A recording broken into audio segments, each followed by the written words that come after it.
Hello and welcome to a new video in the UpKeep series. I'm Ryan Chan, CEO and founder of UpKeep. Today, we're diving into the essentials of writing effective work order letters. We'll decode the crucial elements needed in these letters and share some tips to make your work order simple yet effective. We'll also touch upon the role of maintenance management software, or CMMS, in this process. Whether you're a small facility managing a few assets or a larger operation with a diverse portfolio, this video will empower you to create clear, concise, and efficient work orders. Let's jump right in. Today we're going to chat about how to write an effective work order letter. Now, this might seem like a simple task, but it's crucial to include the right information so your maintenance team knows exactly what they need to do. So, what exactly is a work order letter? Well, it's a formal document that requests work to be completed. These letters can be either hard copy or electronic and are sometimes referred to as work order requests. Some smaller facilities that manage only a few assets create work orders manually, while others use a maintenance management software like a CMMS to generate them automatically. Here's a tip for you. Work order letters don't need to be complex. In fact, a simple, straightforward document is typically the best approach. Now let's talk about what to include in a work order letter. Firstly, start with your company name, usually in one of the upper corners. This is especially important if you're sending a work order letter to a third-party vendor, but it also keeps internal work orders professional. Next, include your company address below the company name. This is good standard practice for internal communication and is especially important when contracting outside vendors. Then, assign a number to the work order. This helps with record keeping, and you'll typically number work orders in chronological order. However, if you're using this letter as a request, you probably won't include a number. You'll also need to assign a title to your work order.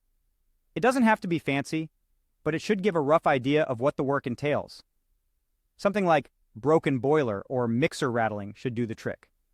Next, give a brief description of the work order.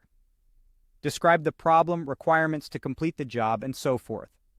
If possible, include the maintenance work order category. Assign a priority level, low, medium, or high, to the work order. This helps maintenance planners and supervisors plan what to do each day. Alongside the priority level, a due date further helps with planning, and it forms the basis of measuring schedule compliance. Don't forget to include the location where the work needs to be completed. This helps your maintenance team plan tasks for efficiency and identify equipment needed, like tools, transportation, and accessibility. Assign a worker to complete the task. The worker should have all the skills needed to complete the task successfully. In some cases, you may need outside help, in which case the third-party vendor might make that particular assignment. Finally, include the name of the person assigning the work order. This might be you, or it might be an employee within the organization requesting work, or a maintenance manager or planner assigning work. After an admin approves a work request, one then creates a work order. Creating a work order is as simple as transferring information from the request to the work order, with changes as decided by a maintenance planner or manager. You can also automatically generate work orders using a CMMS. Whether you use a software solution or type documents up by hand, remember there's no need for a work order letter to be complicated. Just include the necessary details and send it to the appropriate person to get started. And that's it. You're now ready to write a work order letter that's clear, concise, and effective. Thank you for watching this video.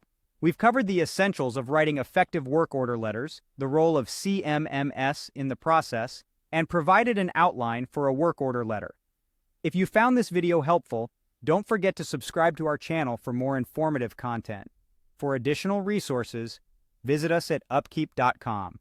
Remember, the key to successful maintenance is clear communication. Keep it simple and effective.